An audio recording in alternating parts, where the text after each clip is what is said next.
ফের অধীর রঞ্জন চৌধুরীকে go back slogan. মুর্শিদাবাদের শক্তিপুরের ঘটনা, বিজেপির দালাল অধীর রঞ্জন চৌধুরী, এমনটাই দাবি বিক্ষোভকারীদের।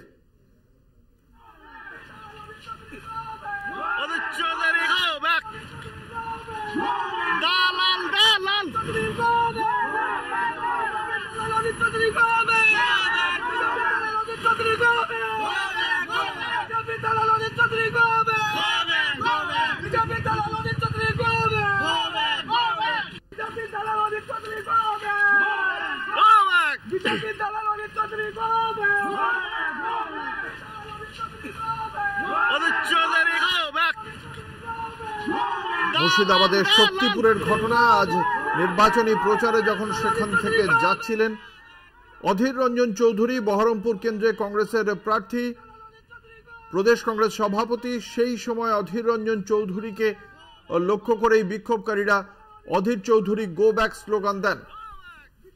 বিজেপির দালাল বলেও অভিহিত করেন তাকে।